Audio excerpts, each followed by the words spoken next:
যে যত রবের প্রিয় হবে তার দুঃখ কষ্ট যন্ত্রণার লেভেলও তত বাড়তে থাকবে।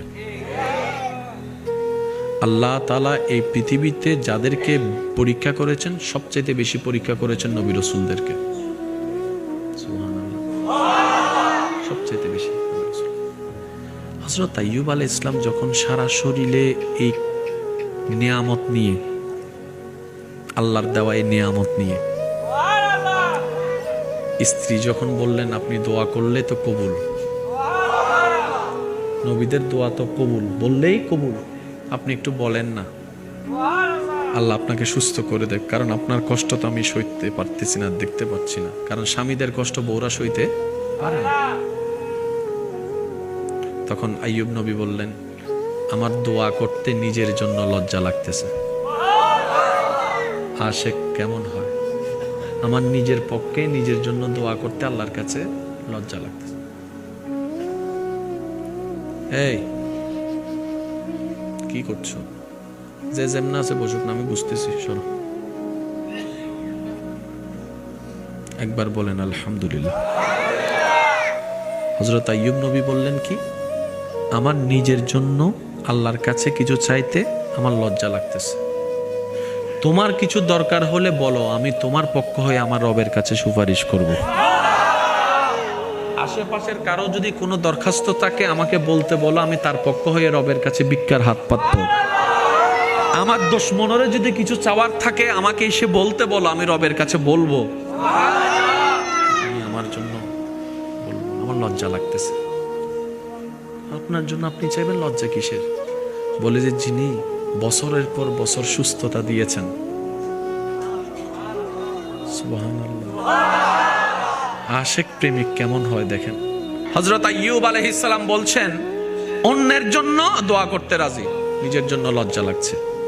কেন? যিনি আমাকে এতদিন বছরের পর বছর সুস্থ রেখেছেন, এই কয়েকটা বছর একটু অসুস্থতার নিয়ামত দিছে, আমি যদি এখন নিজের জন্য দোয়া করি, আল্লাহ যদি বলে এতদিন সুস্থতা দিছি, তখন তো কিছু বলো নাই। আমার আল্লাহ আমাকে যা দিয়ে খুশি, আমিও সেটা পেয়ে খুশি। তো বাস্তবতা হচ্ছে অসুস্থতা থাকলে চেহারা মলিন থাকে, সুস্থ হলে চেহারা আনন্দ হয়, এটাই বাস্তব। কিন্তু আল্লাহর প্রেমিক, আল্লাহর আশেক আইয়ুব নবীর বেলায় বিষয়টা ছিল ভিন্ন। যতদিন অসুস্থতা ছিল চেহারার মধ্যে প্রশান্তির হাসি ছিল। জোরে, যতদিন অসুস্থতা ছিল আপনরা চলে যাচ্ছে, মানুষে বদনাম করতেছে। এখানে আরেকটা বিষয় আছে, ইজ্জতে আঘাত। সেটা কি? অনেকে হয়তো এলাকার মানুষ বলা বলি শুরু করছে, এরে বন্ড নবী আনা দেখতেছি, নিজেরে নবী দাবি করছে, আল্লাহর পরিত বর্ণ করছে, আল্লাহর প্রেরিত বলছে, তো নবী হলে এত কষ্ট পাচ্ছে কেন? নবী হলে এত রোগ কেন? হাজার জনের হাজার কথা, সব কিছু শুনে ধৈর্য ধরা বড় কঠিন বিষয়। আইয়ুব নবী হাজার কষ্টের মধ্যেও প্রশান্তির হাসি আর শুকরিয়ার বাণী। সুবহানাল্লাহ। কিন্তু যখন আল্লাহ সুস্থতা দান করেছেন, ওনার প্রিয় মানুষ সবার মুখে হাসি ফুটেছে, আইয়ুব নবীর চেহারাটা মলিন হয়ে গেছে। জগৎ প্রশ্ন করে, হুজুর, ও আল্লাহর নবী অসুস্থ ছিলেন, চেহারার মধ্যে একটা আনন্দের গ্লো দেখেছি, এখন সুস্থ হয়েছেন, আরো বেশি আনন্দ হওয়ার কথা, ব্যাপারটা কি? আমরা হলে তো সুস্থ হলে আনন্দ হই।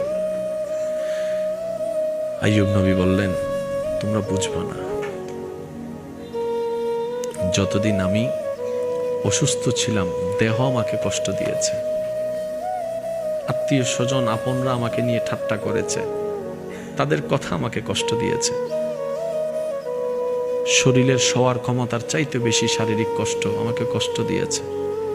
কিন্তু রাত যখন গভীর হতো আমার মওলা আমাকে একবার নাম ধরে ডাক দিত, সুবহানাল্লাহ। ও যতদিন অসুস্থ ছিলাম আমি ওই রহমতের ডাক শুনতে পেয়েছি। সুস্থ হওয়ার পর থেকে সে ডাক আর শুনি না, সেজন্য আমার মনটাও পেরেশান হয়ে আছে। মনে রাখবেন, সাধারণ বান্দা আর আশেক বান্দা আসমান জমিনের পার্থক্য। সাধারণ বান্দাদের চিন্তাধারা, আশেক বান্দাদের চিন্তাধারা আসমান জমিন পার্থক্য। সুবহানাল্লাহ।